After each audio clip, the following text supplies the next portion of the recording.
अस्सलामुअलैकुम दोस्तों, क्रिकेट की ताज़ा तरीन अपडेट हासिल करने के लिए मेरे चैनल को सब्सक्राइब कर लें। भारत के खिलाफ ही नहीं तमाम मैचेस में बेस्ट कॉम्बिनेशन के साथ जाएंगे बाबर आजम। कौमी क्रिकेट टीम के कप्तान बाबर आजम ने कहा है कि सिर्फ भारत के खिलाफ ही नहीं तमाम मैचेस में बेस्ट कॉम्बिनेशन के साथ जाएंगे। बाबर आजम ने कहा कि जो टीम के लिए बेहतरीन होगा वो फैसला होगा, टीम की तरजीह पहले होती है। ये मेरा, रिजवान, साइम और फखर के टॉप ऑर्डर का मामला नहीं। उन्होंने कहा कि गैरी क्रिस्टन बहुत तजर्बाकार हैं, वह अभी से टीम के मामलात में दिलचस्पी ले रहे हैं। हर टीम के लिए प्लान होता है, किसी एक खिलाड़ी या टीम का प्लान नहीं होता। न्यूयॉर्क की कंडीशन के मुताबिक प्लान करेंगे। विराट कोहली एक बेहतरीन खिलाड़ी है, उसी के मुताबिक प्लान करेंगे, जबकि भारत के खिलाफ ही नहीं।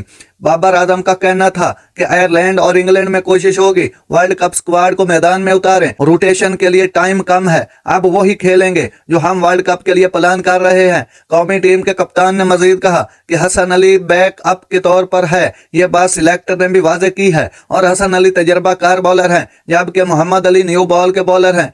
मुल्तान से बाहर निकलकर उन्हें थोड़ी मुश्किल हुई, उन्हें अभी थोड़ा वक्त दरकार है। उम्मीद नहीं थी कि हारिस रऊफ इतनी जल्दी फिट हो जाएंगे, उनकी फिटनेस अच्छी है। आमिर जमाल फाइन ऑलराउंडर है, टीम के लिए जो बेस्ट था वो सिलेक्ट किया। मोहम्मद हारिस टॉप ऑर्डर का बैटर है, उसकी जगह नहीं बन सकती। उनका कहना था कि माजी में भी यही गोल था कि ट्रॉफी लानी है, बदकिस्मती से नहीं ला सके। हमारा फोकस वर्ल्ड कप पर है और सब खिलाड़ियों का फोकस जीत पर है। नाज़रीन, ऐसी बर वक्त खबरें सुनने के लिए मेरे चैनल को सब्सक्राइब कर लें। अल्लाह हाफिज।